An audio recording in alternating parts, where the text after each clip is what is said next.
grade 12 students, both foundation and advanced. This is part 2 of cohesion, as we agreed before, and this part will be about lexical cohesion. Are you ready? Lexical is taken from lexis, which means word. Hence the word lexical, an adjective of lexis.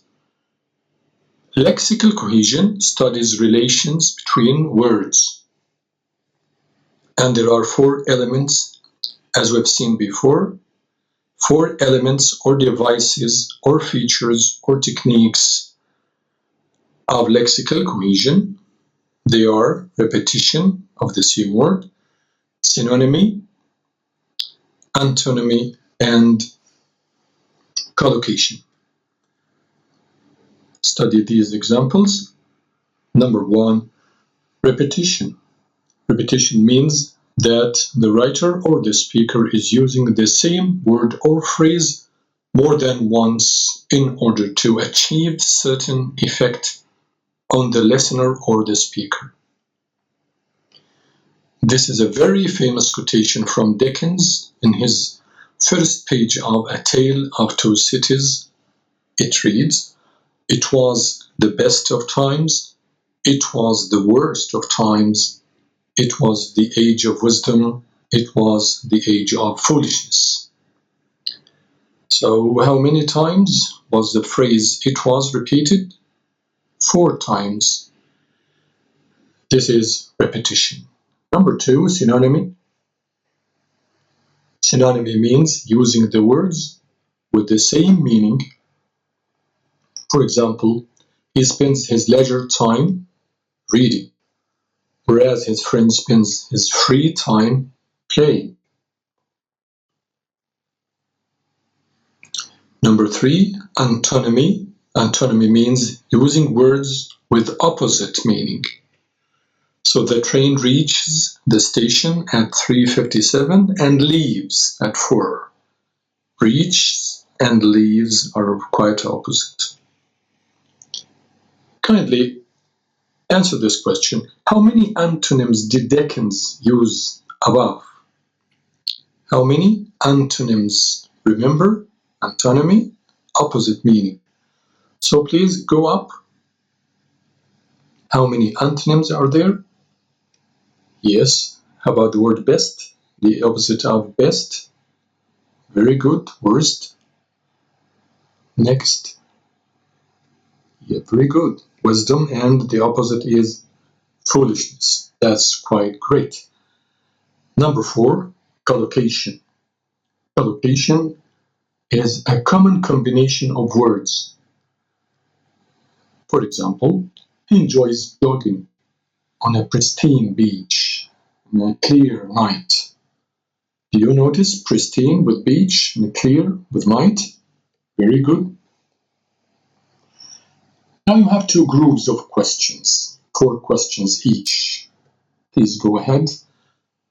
Group A, identify the coherent from incoherent structures in the following. The first one, he is 15 years old. So do I. What do you think of do? Is it coherent with is? This is incoherent structure. That's very good. There is incorrect verbal substitute. So the question now is, how do you think should it be?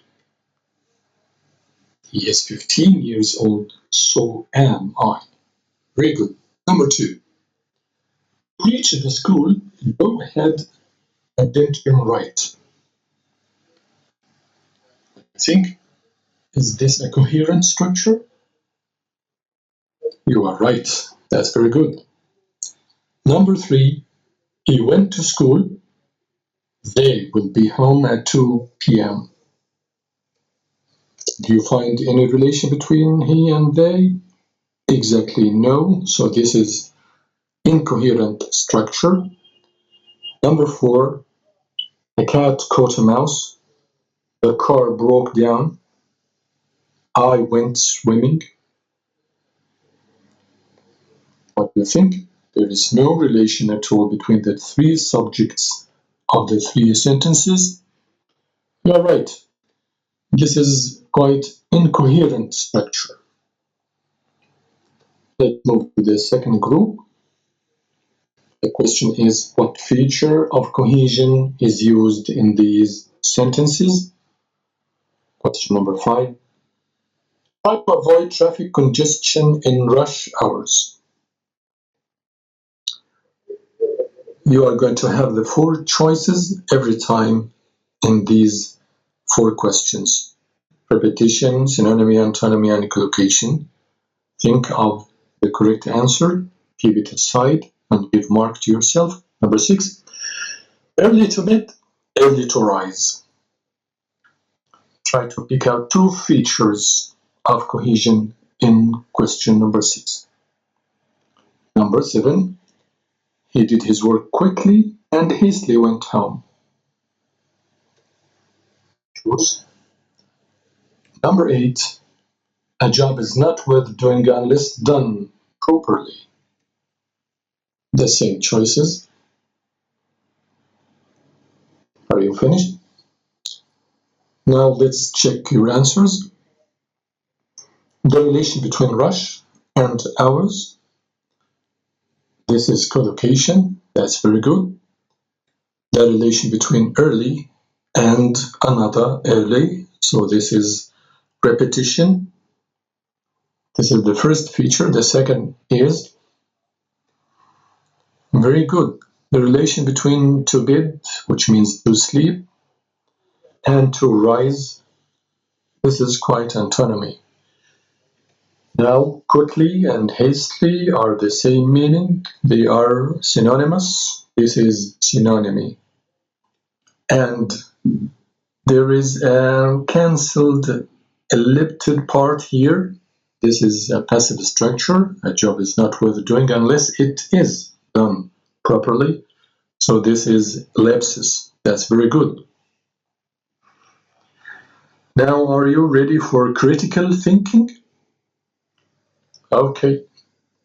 Think critically of the first sentence written here. Good writing uses discourse.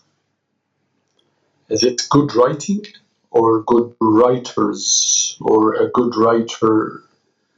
Is it cohesive enough? And think of the second situation. Substitution / lexical cohesion. Are they synonymous? Why should there be a slash between them? Are they the same? And think also of enumeration. Is it a hit point of its own? Let's go. Number 1. Is it cohesive? How about good writers use discourse cohesion to create so and so? Or a good writer uses discourse cohesion to create so and so? Remember, we are just thinking critically. The second situation is lexical cohesion should be a new title of its own because substitution has got to do with, as we studied before in part 1, grammatical cohesion, whereas lexical cohesion is a category of its own. That's very good. The last one, enumeration, is a subpoint under linking words or conjunctions. My last advice is be cohesive in your writing and speaking all the time. Thank you so much and goodbye.